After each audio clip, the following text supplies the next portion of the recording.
오늘 말씀은 요한복음 4장 24절의 말씀이 되겠습니다. 그러나 이 말씀의 배경을 우리가 이해하기 위해서 봉독은 4장 19절부터 24절까지 우리가 봉독하도록 하겠습니다. 저와 한 절씩 교독하시도록 하십시다.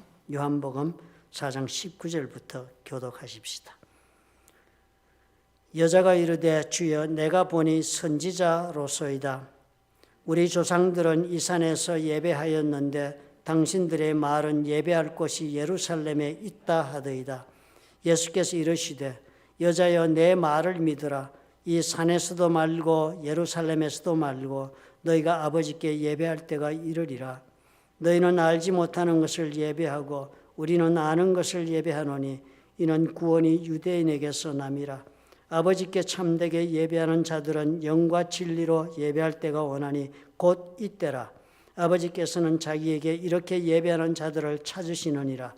하나님은 영이시니 예배하는 자가 영과 진리로 예배할지니라. 아멘.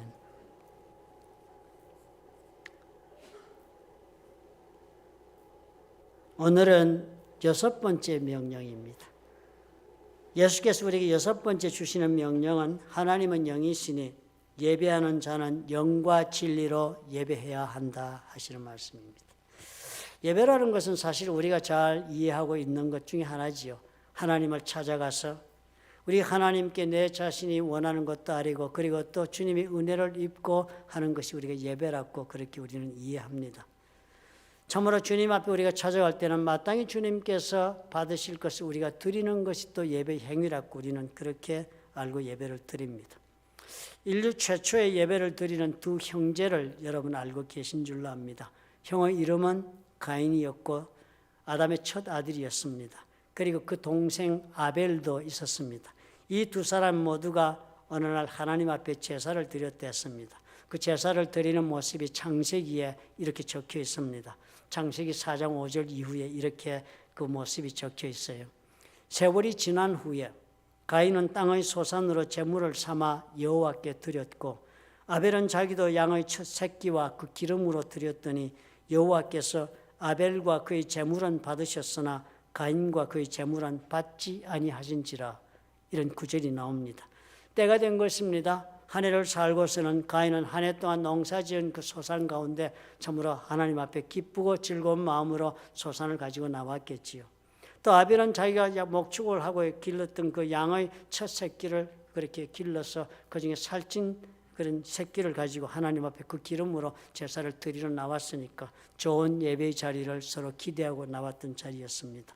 그런데 그렇게 형제가 같이 각각 예배를 드렸는데 그 가운데 한 사람은 제사를 제대로 드리지 못했다 그래서 거부당하고 또 다른 한 사람은 하나님으로부터 받아들여졌다 이렇게 성경이 지금 적고 있습니다. 이 일로 해서 그 형이 되는 가인은 자신의 제사가 거부당하자 질투로 인하여 자신의 동생인 아벨을 쳐서 죽이고 마는 엄청난 사건을 저지르게 된 것입니다. 이 제사 한 번 때문에 가인의 운명이 전혀 달라지게 되지 않았습니까?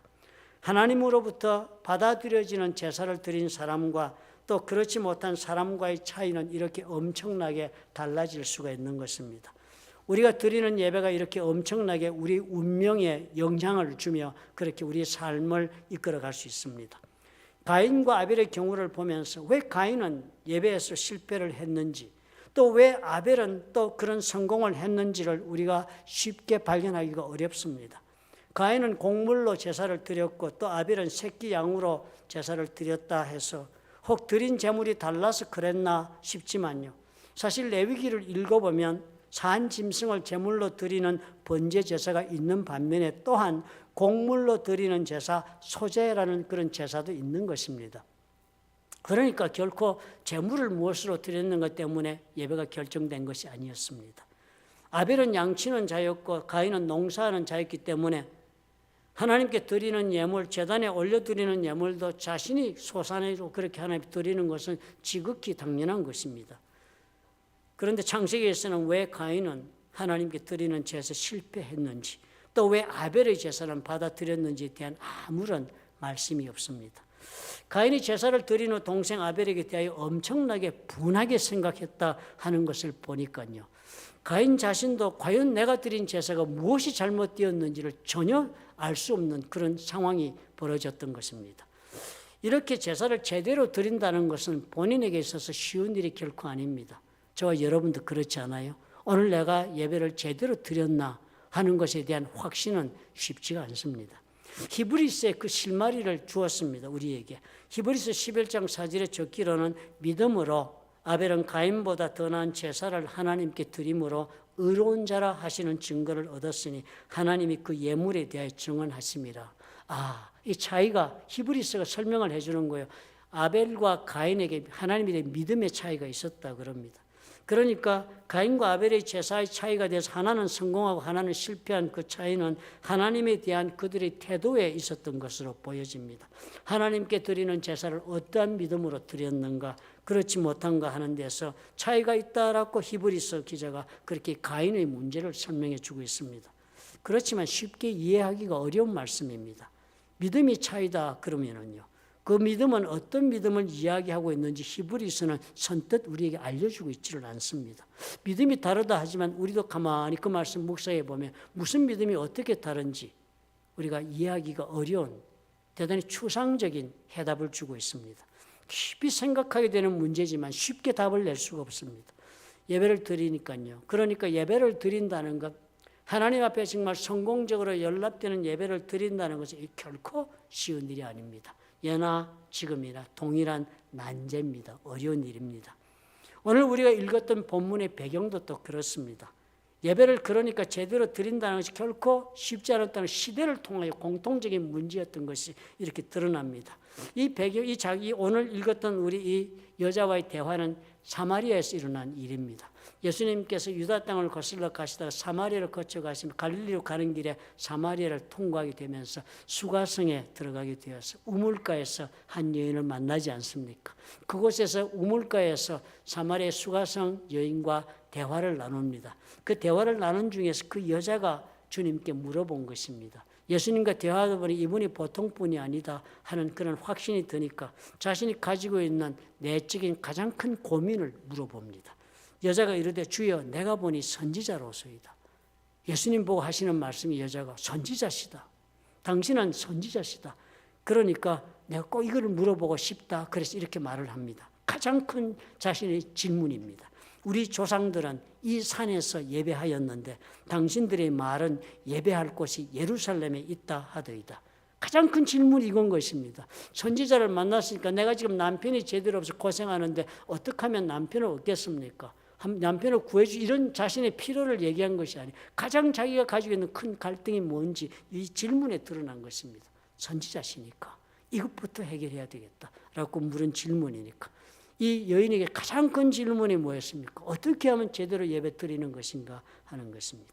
그랬더니 예수님께서 이르시되 여자여 내 말을 믿으라. 이 산에서도 말고 예루살렘에서도 말고 너희가 아버지께 예배할 때가 이른다. 그런 때가 온다는 거예요. 우리가 알건대 우리는 예수님이 십자가에 돌아가시고 부활하신 것은 아니까요. 우리 예수님께서 이 사마리아 여인에게 하시는 것은 말씀하시는 것은 우리 하나님 예수께서 이제 십자가에 돌아가시고 그리고 다시 부활하신 다음에 참으로 하나님 앞에 온전한 예배를 드리는 길이 변화할 것을 우리 주님이 알고 계시니까 그 말씀을 하고 계신 것입니다. 사마리아 사람들은 이 여인이 하는 것을 보면요, 사마리아인들이 드린 예배가 그랬습니다.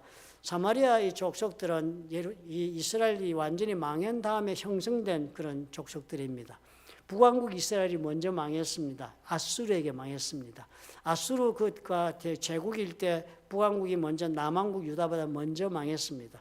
그렇게 망했을 때 아수르 그 정복국은 그 정복 정책이 달랐습니다. 다른 나라와 달라서 자기가 정복한 나라에서 유명하거나 혹은 쓸만한 사람을 다 뽑아서 다른 곳으로 데리고 가고 다른 곳에서도 유명하고 쓸만한 사람을 이곳으로 옮기고 이래서 혼혈족을 만들어가지고 절대로 정복제에 반역하지 못하도록 하는 그런 정복 정책을 쓰는 나라가 아수르였습니다.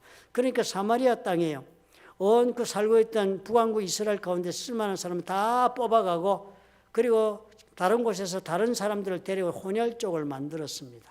그렇게 혼혈족을 만들었더니 그 혼혈족이 와가지고 그렇게 유다족, 이스라엘 족속과 피가 섞여 혼혈족이 되어서 그렇게 살면서 그 사람들이 하나님을 찾기 시작하는 것입니다. 그러니까 아수르에서 제사장을 그 하나 세워가지고 너희들도 예전에 믿던 여호와 하나님 믿으라고 허락을 해줬습니다. 그러다 보니까 이 사람들이요, 다 성전도 불타고 아무것도 없으니까 그 당시 모세가 사마리아 땅에 들어갔을 때 가나안 땅을 건너가지고 명한 대로 그리심산에서 축복을, 에발산에 저주를 선포하라 했으니까 그 그리심산에다가 저들이 성전을 짓고 세우고 그 제단을 세우고 그곳에서 하나님을 섬기는 제사를 드린 것입니다.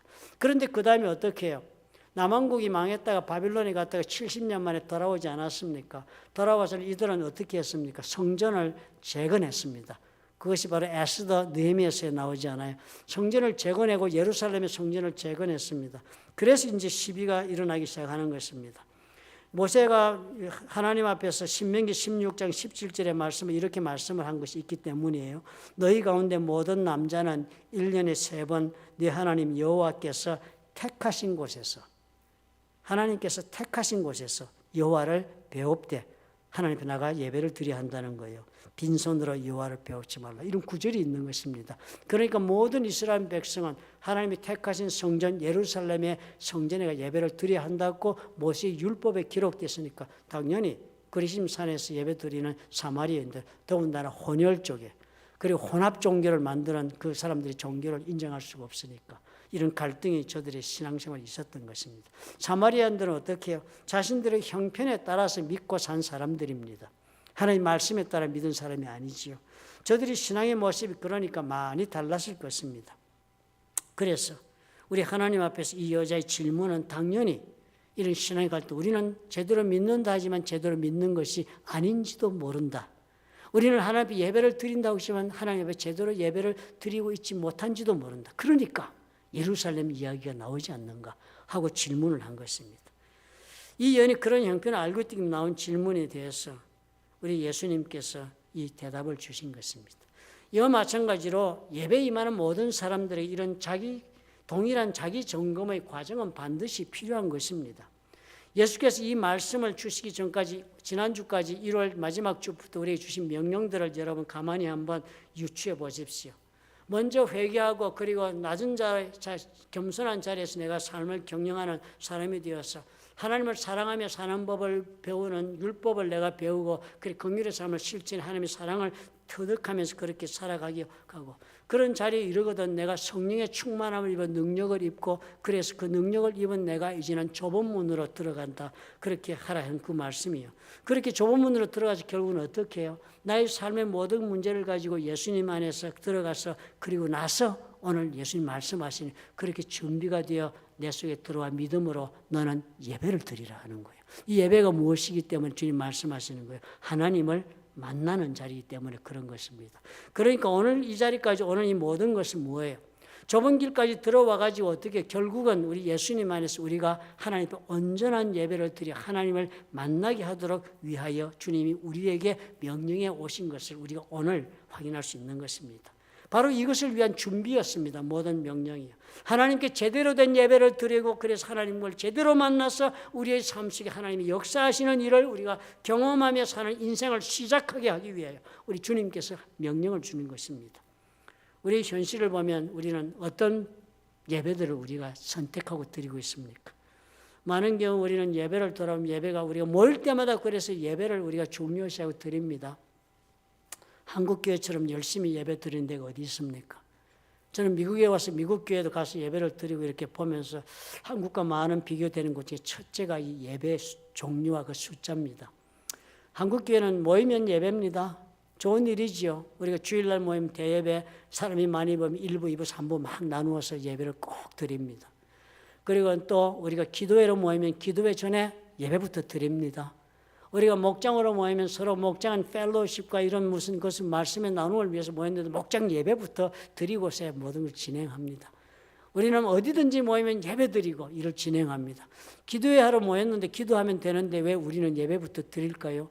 미국 교회 제가 저기 켄터키 가서 제가 잠시 있는 동안에 그 미국 교회에서 같이 기도를 하는데요. 미국 사람들하고 7시에 기도회 하러 갔는데 우리는 7시 가서 예배를 드리려고 하는데 이 사람들은 7시에 와서 바로 기도부터 시작해서 우리가 상당히 이질감을 느끼기도 한 것이 바로 우리의 삶의 모습입니다. 우리는 모일 때마다 그렇게 예배를 드립니다. 그래서 사실상 많은 경우에 많은 분들이 이전 그런 강박관념으로 예배를 드리고 예배 너무 우리는 집중하고 예배 지상주의에 우리가 빠져있지 않는가 하는 그런 갈등을 일으키기도 하는 것이 우리의 예배입니다. 또 구약시대의 제사를 드릴 때 그것이 우리가 그 제사가 오늘 우리 예배에 해당한다면 구약시대 신명기 16절에 뭐라고 그랬습니까? 너희 하나님을 꼭 지정한 곳에 배울 때 결코 빈손으로 하나님 뵙지 말라고 명령하셨으니까 반드시 각 사람이 내 하나님 여호와께서 주신 복을 따라 그 힘대로 그렇게 드리는 그런 예배를 드리랬으니까 예배를 드릴 때마다 헌물은 필수적인 요구사항이 되는 것입니다. 그런데도 어떻게 해요? 요즘은 대단한 갈등이 벌어지고 있습니다. 심지어는 10의 1조도 드리지 않아도 된다라고 유튜브에 어느 목사님이 그렇게 올려놓은 거 제가 시간이 없어서 듣지를 못했습니다만 그런 상황. 또 많은 경우에 헌금을 어떻게 드려야 한다는 것을 에베소서에 그저 우리의 정성을 통해서 우리의 감동을 따라 드리는 것 족하다고 하는 것 때문에 이 헌금에 대한 갈등도 곳곳에서 벌어지고 있습니다. 사실 예배에 대한 갈등이 있는 경우가 그뿐만이겠습니까? 또 찬양의 부분에 그렇습니다. 어떤 분들은 참으로 우리가 찬송가를 통해 드리는 것 찬양이 아니고 하나님 온전한 찬양이 아니다. 복음성가는 인간을 위한 노래다 해서 그리고 그 갈등을 느낍니다. 그렇죠? 노래를 부르는 종류가 달라서 그곳에서 우리가 참으로 제대로 예배를 드릴 수 있는 사람이 있고 드리지 못하는 사람은 나누어지기도 합니다. 찬양이 서로 맞지 않아서 그 교회를 버리고 딴 교회로 가야 하는 경우도 생기는 경우도 수도 없는 것입니다. 심각한 의견의 차이가 있습니다. 우리는 모든 이 예배의 내용에 대해서 각자의 의견으로 분분한 그런 때를 드리고 있습니다. 전혀 자유가 없습니다. 우리가 마치도 사마리아 여인이 그리심산에서 예배에 대한 확신을 상실했듯이 우리도 이 예배에 대하여 뚜렷한 어떤 확신도 없이 그렇게 예배를 어정쩡한 그런 영적인 자세로 드리고 있을 때가 많습니다. 그런 우리에게 참으로 예수께서 답을 주신 것이 오늘의 본문입니다. 그리심산입니까? 예루살렘, 이것이 가장 큰 문제였던 그분에게 예수님 분명히 주신 그 말씀입니다. 여자여 내 말을 믿으라. 이 산에서도 말고 예루살렘에서도 말고 너희가 아버지께 예배할 때가 온다 그랬습니다. 이 사람에게는 가장 큰 예배 문제가 장소 문제였기 때문에 그 얘기를 분명히 해줍니다. 장소에서 예배가 이루어지는 것이 아니다. 구약성경에는 분명히 하나님께서 택하신 곳에 와서 예배를 드려야만 한다고 얘기를 신명기 16장 16절에 했음에도 불구하고 예수님께서 분명히 얘기해요. 이제 그때가 온다. 그런데 곧 이때다. 예수님이 오신 그때를 그렇게 참으로 놀랍게도 지금 예수님께서 이때가 왔다 하는 것입니다. 장소에 관계없이 예배를 드릴 수 있는 때가 왔는데 그때가 참되게 정말 예배하는 자들이 영과 진리로 하나님 앞에 예배를 드리는 그때가 바로 오니까 이제는 영과 진리로 예배를 드리면 그것이 예배를 만든다 그랬습니다. 그때가 바로 이때라 하신 것은 예수님께서 이 땅에 오셨으니까요. 그래서 이제는 성전의 제사를 폐하실 거니까요. 이제는 산 짐승을 잡아서 그 피를 흘려 우리의 죄값을 대신 지불하게 하는 의식을 행하지 않고 우리의 죄를 사하주시는 그런 어린 양으로 예수님께 직접 자신의 몸을 드릴 것이니까요. 이제는 그래서 더 이상의 짐승을 잡아 제사 드리는 그런 제사는 1년에 한 번씩 성전에 드린 제사는 폐해질 것이기 때문에 주님께서 지금 이 말씀을 하시는 것입니다. 영과 진리로 드려야 한다. 예수님께 죽으시고 부활하실 것이니까요. 그래서 누구든지 이제부터 예수님을 알고 예수님을 믿는 그 사람으로부터는 우리는 장소나 이런 외적인 어떤 조건이 아니라 영과 진리로 예배를 드리는 것으로 예배는 이루어진다라고 주님 답을 주십니다.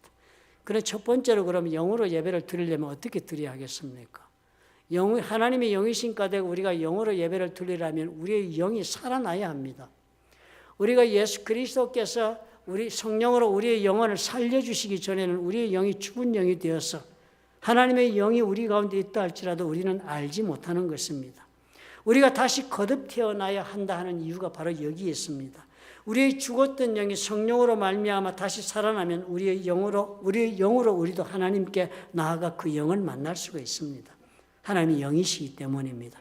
하나님은 빛이시다 하시는 말씀은 하나님은 우리에게 빛으로 나타났다는 표현입니다. 그렇죠? 또 하나님은 사랑이시라 그러면 하나님은 사랑으로 우리에게 나타나신다는 뜻입니다. 하나님은 영이시라 그러면 영적인 존재로 계신다는 뜻이 아니라 하나님이 영으로 우리에게 나타나신다는 뜻입니다. 그러니까 영으로 나타나신 분은 영으로만이 센스할 수가 있는 것입니다. 세례 요한은 예수님에 대해서 그래서 이렇게 정확하게 예언했습니다. 마태복음 3장 17절에 나는 너희로 회개하게 하기 위하여 물로 세례를 베풀거니와 내 뒤에 오시는 이는 나보다 능력이 많으시니 나는 그의 신을 들기도 감당하지 못하겠노라. 그는 성령과 불로 너에게 세례를 베푼다. 예수께서 바로 이것을 하실 것이 이때가 왔다는 거예요. 이제 너희들이 성령을 받아서 그 성령으로 너희가 성령 세례를 입어 영으로 거듭나고 그리고 위로부터 임하는 성령의 충만함을 입으면 그때 너희들은 그 성령의 기름 부으심으로 하나님이 영으로 오시기 때문에 하나님을 만날 수 있다라고 주님 말씀하시는 것입니다.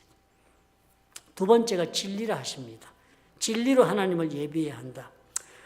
우리 하나님의 진리는 물론 이 땅에 몸을 입고 예수님으로 오셨으니까 하나님의 진리는 예수님이십니다. 그러나 여기에서 예수께서 진리로 예배를 드릴 수 있다는 건 우리가 진리를 품어야 한다는 뜻으로 해석하는 것이 더 좋겠습니다. 우리가 하나님 앞에 나올 때요. 우리는 어떤 마음의 상태이며 우리는 어떤 삶을 살고 오늘 이 자리에 왔는지를 하나님은 다 보고 계실 것입니다.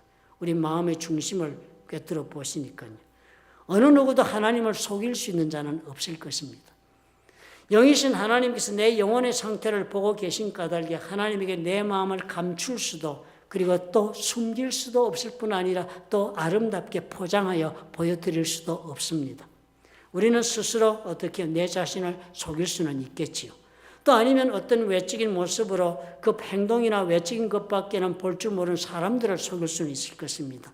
그러나 우리 하나님은 우리 속 사람을 있는 그대로 다 보시는 분인 까닭에 우리 하나님께 진리로 예배를 드린다는 것은 내 자신을 우리 하나님께서 지금 바라보고 계시듯이 나도 내 자신을 그렇게 스스로 보는 것으로부터 출발해야 합니다. 하나님이 나를 보고 계신 대로 내가 나를 보는 데서 예배가 시작될 수 있습니다. 그것이 진리로 하나님께 나아가는 것입니다. 나를 부인하지 않는 거예요. 내가 얼마나 하나님 앞에서 정말 부족한 존재인가를 하나님이 보시는 만큼 나도 나를 보는 것입니다. 내가 참으로 세상에서 얼마나 하나님의 말씀을 떠난 무가치한 존재인가를 하나님이 나를 보고 알고 계신 것만큼 나도 나를 아는 것입니다. 우리 하나님께서 나를 바라보시면서 얼마나 절망하고 계신 것만큼 나도 나에 대해서 절망할 줄 아는 마음으로 나를 보는 사람이 되는 것이 중요한 것입니다. 그것이 하나님 앞에 그런 마음을 품고 나가서 나는 전적으로 하나님 앞에 어떤 자격이나 어떤 갖춘 것도 없으며 하나님을 의지하지 않고서는 아무것도 아닌 그런 존재인 것을 내가 스스로 하나님 앞에 인정하고 그 모습으로 하나님 앞에 나가는 자가 진리로 하나님 앞에 나가는 자입니다.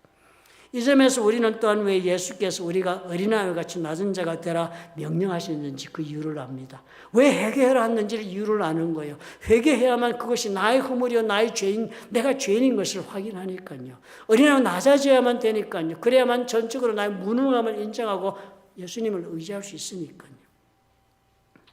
진리로 하나님께 나아간다 해서 그렇다니까. 그렇다면 어떻게 해요? 진정 우리가 내 속에 내가 나답다고 스스로 생각하는 모든 것을 내려놓을 수 있는 사람이 될 때만 가능합니다.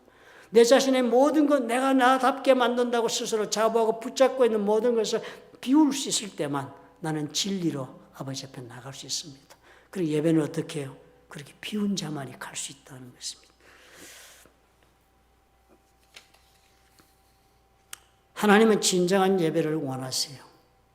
그러므로 우리가 드리는 예배는 언제나 우리가 생각하는 아름답게 정제되고 깔끔하게 그렇게 드릴 수 있는 것은 결코 아닙니다. 영과 진리로 우리가 하나님께 나아간다면 처절한 표현입니다. 내 자신의 모든 것을 다 드러내서 하나님께 보여주는 그런 예배니까 이건 처절한 영적인 수치와 갈등과 아픔을 순간적으로 체험할 수 있는 그런 과정을 우리가 거치는 것이 하나님 앞에 드리는 진정한 예배의 모습입니다. 결코 내가 원하는 아름답고 내가 원하는 기쁨과 찬양으로 가득 찬 것만이 아닌 것입니다. 영과 진리와 하나님 앞에 드리는 그런 온전한 영, 진리로 준비된 우리 자신으로 나아가는 하나님이 그런 우리 자신을 받기를 원하시기 때문에 우리가 반드시 영과 진리로 준비되어 나가야 한다 하시는 것입니다. 예수님께서는 우리를 통하여 재물을 받으시기 위해 기다리고 계신 것이 아닙니다. 예수님은 우리를 통하여 우리가 하나님 무엇 좋은 나의 삶의 한 부분을 떼어 드리는 것을 원하시는 것이 아닙니다. 우리 예수님께서는 우리가 하나님 앞에 나올 때 우리 자신이 먼저 예배를 통해 하나님을 만나보기를 원하시기 때문입니다. 그러므로 영과 진리로 드릴 예배에 대해 로마서는 이렇게 분명하게 다시 우리에게 알려줍니다. 로마서 12장 1절입니다. 그러므로 형제들아, 내가 하나님의 모든 자비하심으로 너희를 권하노니 너희 몸을 하나님이 기뻐하시는 거룩한 산제물로 드리라. 이는 너희가 드릴 영적 예배니라. 영과 진리로 드리는 예배가 어떻다고요? 너희 몸을 하나님이 기뻐하시는 거룩한 산제물로 드리는 것이 너희 드릴 영적 예배다. 그러니까 영과 진리로 드리는 그것이 영과 진리가 예배가 하나님께 받으시는 예배가 아닙니다. 영과 진리는 내가 준비되어 상태고 하나님이 영과 진리로 준비되었을 때 나를 받아주시는 것이 예배가 된다. 온전한 예배라고 로마서가 알려주지 않습니까? 가장 큰 헌물은 그러니까 우리 하나님 받으신 헌물은요, 영과 진리가 아니고 또 우리의 소유가 아니고 우리 자신인 것입니다. 하나님 앞에 예물을 드려 우리 자신을 온전하게 드리기 위해 내가 영으로 진리로 드려야 하는 그런 상태가 되어야 한다는 것이 결국 하나님 받기를 원하시는 예배의 제물은 저와 여러분, 우리의 삶이요, 우리의 몸이요, 우리 자신인 것입니다. 마치도 구약의 시대 제사를 드릴 때는 살아있는 짐승을 가져 번제를 드리고 피를 흘려야 제사가 이루어졌습니다. 이제는 그 실물로 산 짐승을 드리는 대신에 네 자신이 living sacrifice, 그 산 제물이 되어야 한다. 네가 하나님 앞에 산 제물이 되는 것은 하나님 앞에 네가 모든 것을 비우고 네 자신을 부인하고 네 자신의 영으로 그리고 네 자신 진리로 하나님 앞에 숨김없이 네 자신을 드리는 것이, 그것이 바로 이 제물을 드리는 산 제물이 되는 것이다 라고 로마서가 오늘 우리가 알려줍니다. 온전히 나를 그렇게 드린다는 것이 다른 말로는 무슨 말씀입니까? 나의 몸과 나의 삶과 나의 모든 것을 드리는 것이 온전히 드리는 것이니까 그것이 우리가 쉬운 말로 전적인 헌신이다. 헌신이라는 단어가 나를 드리는 것입니다. 온전한 헌신을 하나님께 드린다는 것. 하나님의 뜻을 위해 나의 모든 것을 하나님 손에 의탁하는 것이 온전한 예배가 됩니다. 그래서 하나님의 뜻대로 나를 처분하시도록, 하나님이 계획하신 대로 나를 운영하시도록, 하나님이 원하시는 대로 나를 몰아가시도록 그렇게 하나님 손에 나를 맡기는 것이 우리 하나님 앞에 온전한 예배를 드린 자의 모습이 된다고 오늘 로마서가 결론적으로 설명해 주는 것입니다. 우리 하나님 왜 이런 예배를 원하실까요? 왜 나의 전 존재를 내어놓으시라고 우리 하나님 그렇게 명령하실까요? 왜 그렇게 하십니까? 하나님은 예물을 원하시는 것이 아니라 나를 원하시기 때문에. 왜요? 나를 사랑하기 때문인 것입니다. 우리 부모님과 자식을 여러분 한번 생각해 보십시오. 우리 다 부모가 된 분들이 이게 많으시니까요. 우리 자식들이 우리를 찾아왔을 때 우리는 무엇을 원합니까? 저들이 손에 들려있는 선물을 원합니까? 어느 부모치고 자식들이 비싼 선물을 사왔을 때 그것 때문에 자식들이 경제적으로 부담을 지는 것 때문에 기뻐하지 않는 부분이 대부분일 것입니다. 우리는 자식들이 큰 선물을 가지고 나를 찾아오기보다는 오히려 나를 만나고 나와 함께 대화하고 나와 함께 시간을 보내고 나와 함께 식사하는 것을 기쁨으로 알고 나를 찾아주는 그 마음을 원할 것입니다. 우리는 그 사람을 원하는 것이에요. 우리는 자식을 원하는 것이지 자식의 손에 들린 선물을 원하지 않는 것처럼 우리 하나님께서도 온전한 예배는 내 자신을 하나님께 드리는 것을 원하지, 내 자신을 온전히 영과 진리로 하나님께 드리는 그 자신을 원하시지 내 손에 들려있는 헌물을 원하지 않으시는 것입니다. 왜 우리 하나님 그렇게 내 온 전제를 받고자 하십니까? 그렇게 받으셔야만 우리 하나님 우리의 삶 가운데 함께 하시고 역사하실 수 있기 때문입니다. 우리 하나님 그래서 우리 삶 가운데 역사하시고 우리 하나님 계획하신 바를 진행하실 수 있는 일이 시작될 수 있기 때문입니다. 그래서 우리 가운데 상처난 것이 있으면 하나님 고쳐가시면서 우리 인생을 새롭게 운영하실 수가 있고, 우리 삶 가운데 우리가 잘못 들어선 그 길로 가 있으면 우리가 다시 돌이킬 수 있도록 하나님이 손을 뻗어 우리를 붙잡으실 수가 있고, 우리 삶 가운데 우리가 처절하게 낙심하고 절망하시면 우리 주님께서 손을 붙잡아 일으키실 수 있는 그런 관계를 형성할 수 있는 것이 바로 이런 산 예배, 우리 자신을 드린 예배 가운데서 일어날 수 있기 때문인 것입니다. 오늘 여러분 이렇게 생각하시고 돌아보시니까 어때요? 우리에게 주시는 이 모든 명령이 어렵습니까? 우리 주님께서 말씀하신 이 명령이 참으로 하나님 앞에 예배 가운데 우리가 온전하게 들어와 산 하나님을 만나는 것이 사실상 우리 모두의 소원인데, 살아계신 하나님이 내 삶에 그 손을 뻗으시고 나를 붙잡아 주시는 것이 저와 여러분의 가장 큰 소원 중에 하나인데, 그 일을 위해 하나님 예수께서 우리에게 명령하시는 것이 어렵습니까? 그 일을 위해 하나님께서 예수께서 오늘 우리에게 명령하신 그 5가지 명령이 그렇게 어렵습니까? 회개한다. 내 삶의 방향을 바꾸는 것이 그렇게 어렵습니까? 다른 사람이 되는 것이 그렇게 어렵습니까? 내가 원하는 축복이 있다면? 우리 하나님 앞에서 내 자신을 낮추고 겸손해지 그렇게 어렵습니까? 뭐 그렇게 잘난 것이 많다고? 어렵습니까 그것이? 우리 하나님 말씀을 따라 연습해보는 인생이 그렇게 어렵습니까? 세상에 다른 사람도 이렇게 하면 좋다 저렇게 하면 좋다는 것, 그거 따라가면서 하는 것이 인생살이인데, 하나님 말씀으로 이렇게 한번 살아보라 하는 대로 살아보는 것이 그래서 그렇게도 어렵겠습니까? 남을 불쌍히 여기고 긍휼을 실천하는 것이 그렇게도 어렵겠습니까? 그것 해보면 느끼는 은혜가 있다는데요. 내 삶에 문제가 있다면 예수께로 가지고 좁은 문으로 들어간다는 것이 바로 예수께로 가지고 씨름하는 것이라는데, 그거 하는 것이 그렇게도 어려운 선택입니까? 이것만 하면 어떻게 해요? 그래서 내 자신을 비고 나가면 온전한 예배를 이룰 수 있다고 주님이 좀 우리를 초대하고 계신 것입니다. 얼마나 놀라운 말씀이에요. 우리는 온전한 예배를 이루면 살아계신 하나님의 능력을 체험, 내 인생이 달라지는 것입니다. 우리 하나님께서 내 인생의 애초부터 에베소에 말씀하신 대로 창세기 전에 나를 위하여 내 인생을 설계하시고 계획하시고 준비하셔서 오늘 내가 이 자리에 이 모습으로 있게 하신 이 자리까지 하나님은 인내하시며 동행해 오신 이 인생이 이제 그 본래 계획하신 일을 펼칠 수가 있는 일이 온전한 예배 가운데 시작될 수 있는 것입니다. 내가 지금 어떤 모습으로 어떤 과정을 거쳐서 어떻게 이 인생을 살아와 이 자리에 이 모습이 되었던지 간에 관계없는 것입니다. 우리 하나님은 창조주십니다. 나에게 계획하셔서 내가 나에게 계획하신 바가 완전히 이제는 하나님의 뜻 가운데 전개되어서 하나님이 나에게 원하시는 인생을 내가 충분히 살 수 있도록 주님이 역사하실 수 있는 사건을 바로 이 온전한 예배로부터 출발한다고 우리 주님이 오늘 우리를 깨우쳐 주지 않습니까? 이게 그렇게 어렵습니까? 너무나도 쉬운 일이 아니에요. 우리가 오늘 누릴 그 모든 하나님의 복에 비해 본다면 이 명령의 준수는 아무것도 아닌 것입니다. 그렇기 때문에 주님 말씀하시는 거예요. 마태복음 11장 28절부터 30절의 말씀이 그래서 우리에게 하시는 것입니다. 수고하고 무거운 짐진 자들아 다 내게로 오라. 내가 너희를 쉬게 하리라. 나는 마음이 온유하고 겸손하니 나의 멍에를 메고 내게 배우라. 그리하면 너희 마음이 쉼을 얻으리라. 이는 내 멍에는 쉽고 내 짐은 가벼움이니라. 주님 이 말씀하시는 거예요. 이 당시 이 말씀은 마태복음 이 말씀은 예수께서 유대인들에게 주신 말씀입니다. 유대인들이 인생이 수고하고 무거운 짐이 된 까닭이 있습니다. 유대인들은 나이 12살이 되면 이제는 율법의 아들이 돼 12살까지 율법을 막 줄기차게 공부를 시킵니다. 그 12살에는 바미스바 성대한 잔치를 베풀면서 그렇게 자신들 설명을 합니다. 아들아 이제 너는 평생을 율법을 너희 어깨에 지고 살아야 한다. 그래서 모든 유대인들은 12살 이후에는 하나님께서 모세를 통해 주신 율법을 자기 어깨에 지고 인생을 살아갑니다. 그래서 그들은 율법의 멍에를 지고 산다라고 스스로를 표현합니다. 그러니까 어떻게 해요? 그 어렵게 살고 내가 정말 이룰 수 없는 것을 향하여 그렇게 노력하고 살아온 인생, 그것이 마치도 우리 어느 누구의 도움도 없이 내가 내 인생을 경영하여 어떤 목적지까지 가야 한다는 현대인의 삶의 모습과 하나도 다를 것이 없습니다.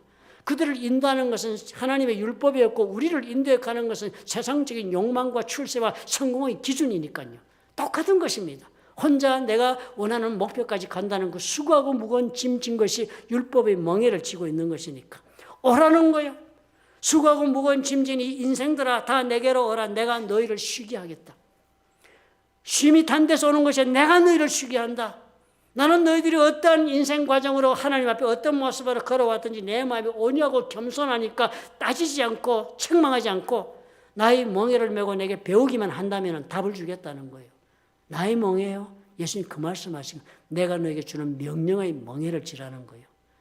율법의 멍에를 지고 사는 자들아 무겁고 힘들지 내가 그것을 벗기겠다. 그리고는 그 위에 내가 너에게 원하노니 내가 주는 나의 이 명령을 멍에로 지라. 그리하면 너희 마음이 쉼을 얻는다. 주님 그 말씀하시고 이는 내 멍에는 내 명령은 쉽다. 내 짐은 가볍다. 여러분 어떠세요? 오늘까지 우리가 1월 말부터 공부해온 이 명령 그렇게 어렵습니까? 그렇게 회개하기 싫으세요? 자신이 그렇게 만만하세요? 나는 모든 일에서 나는 옳다라고 여러분 자부하실 수 있습니까? 우리 하나님 말씀이 그렇게도 내 삶의 기준에 반합니까? 따르기 어렵습니까? 하나하나 우리가 살펴보면 하나 어려운 것이 없습니다. 예수님이 주시는 명령은 내가 지었을 때 나를 평안하게 하고 내가 그 명령을 지었을 때 나로 하여금 하나님 앞에 자신만만하게 만들어주고 그 멍에를 지었을 때 나로 하여금 하나님 앞에서 예수 그리스도의 그 은혜를 입어 새로운 사람으로 떳떳하게 회복하여 설 수 있도록 만드는 것이 그 명령이고 예수님의 멍에인 것을 우리가 발견하는 것입니다. 오늘 여러분 한 주간 동안 우리가 이 말씀을 묵상하십시다. 과연 내가 온전한 예배를 드리기를 원하는가? 나는 과연 하나님의 능력을 입기를 원하는가? 나는 과연 하나님께서 나를 알고 손을 뻗으셔서 나를 붙잡아 주기를 진정으로 원하고 있는가? 그렇다면 내가 무엇을 해야 할까? 내가 어떻게 해야 할까? 오늘 예수님은 나에게 뭐라고 무엇을 하라고 말씀하고 계신가? 깊이 묵상하면서 우리 한 주간을 여러분 보내십시다. 제가 부탁드린 대로 설교 노트를 가지시고 여러분 부부간에도 말씀을 나누시고 자식과도 이 메시지를 나누시고 또 성도들 간에도 이 메시지를 나누셔서 한 주간 동안에 새로운 예배 가운데 우리가 들어가는 놀라운 교훈을 받아들일 수 있는 주간이 되기를 예수님의 이름으로 부탁을 드립니다. 기도하겠습니다. 좋으신 아버지 하나님 참으로 감사합니다. 우리가 무엇이 한데 우리 주님은 우리를 부르시고 이 수고롭고 무거운 인생에서 하나님 쉼이 있는 삶을 얻을 아버지 놀라운 비책을 아버지 알려주시나이까. 참으로 아버지 앞에 온전한 예배를 드려 우리의 삶의 해답을 얻기를 원합니다.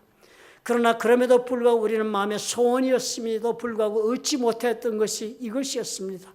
아니 명령을 듣고 보니 참으로 아버지여 주 예수 그리스도께서 우리를 부르시는 대로 이것은 우리에게 가벼운 멍에요 쉼이 있는 아버지의 멍에가 됨을 우리가 깨닫사오니 아버지 우리를 긍휼히 여기시옵소서. 불쌍히 여기시고 우리를 만나 주옵시며 우리를 참으로 주님께서 받아 주옵시고 우리 삶 가운데 주님이여 현현하여 주시옵소서. 예수님 이름으로 기도합나이다. 아멘.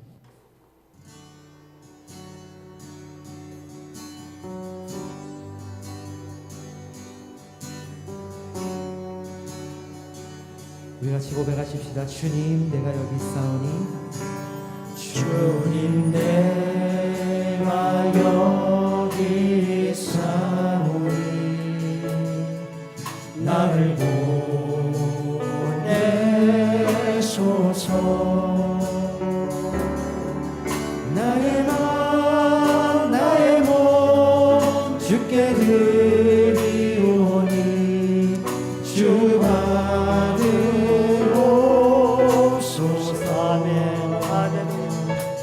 주님 내가 여기 있사오니 나를 써주소서.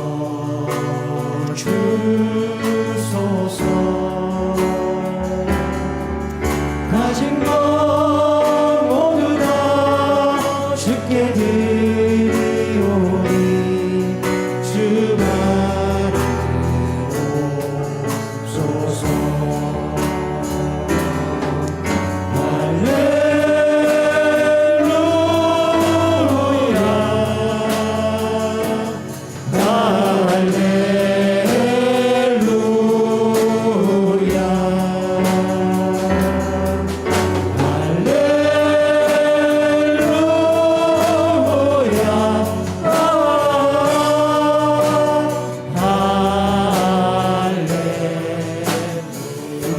주님 내가 여기 있사오니 주님 내가 여기 있사오니 나를 보내소서. 나의 마음 나의 몸 주께 드리오니 주 받으옵소서.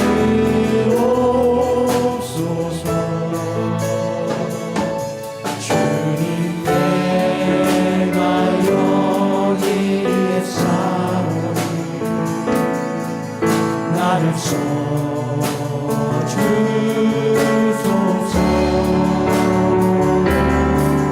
가진 것 모두 다 주께 드리오니 주가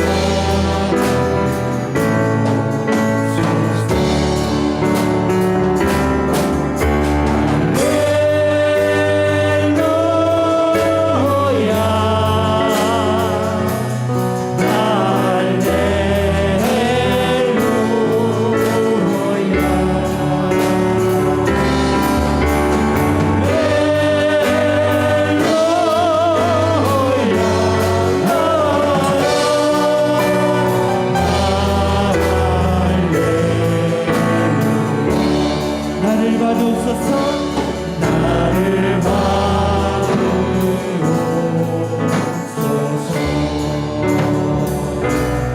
나를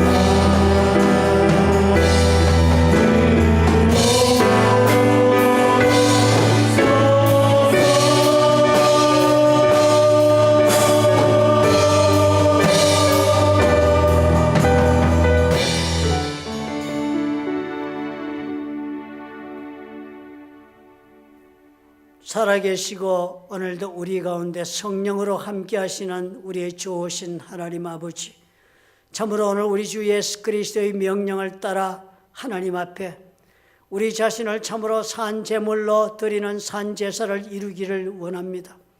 우리가 참으로 영으로 그리고 진리로 하나님 앞에 나아가 우리 자신을 드림으로 온전한 제사를 드려 우리 하나님을 만나고 주의 능력을 우리 삶 가운데 아버지여 체험하는 삶을 시작하기를 원합니다.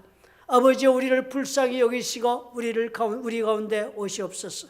주님께서 함께 하시고 주님께서 운행하시는 우리의 인생이 되도록 우리 아버지여 축복해 주시옵소서. 이제는 우리 주의 말씀을 따라 하나님 앞에 살아가기로 결단하고 일어선 하나님의 사랑하는 자녀들과 그들의 생업과 가정 위에 보혈로 값지고 세우신 플러튼 좋은 교회와 파송하신 선교사들 위해 우리 주 예수 그리스도의 사랑 은혜와 아버지 하나님의 극진하신 사랑과 보혜사 성령님의 교통하심이 지금부터 영원토록 함께 하실지어다. 아멘.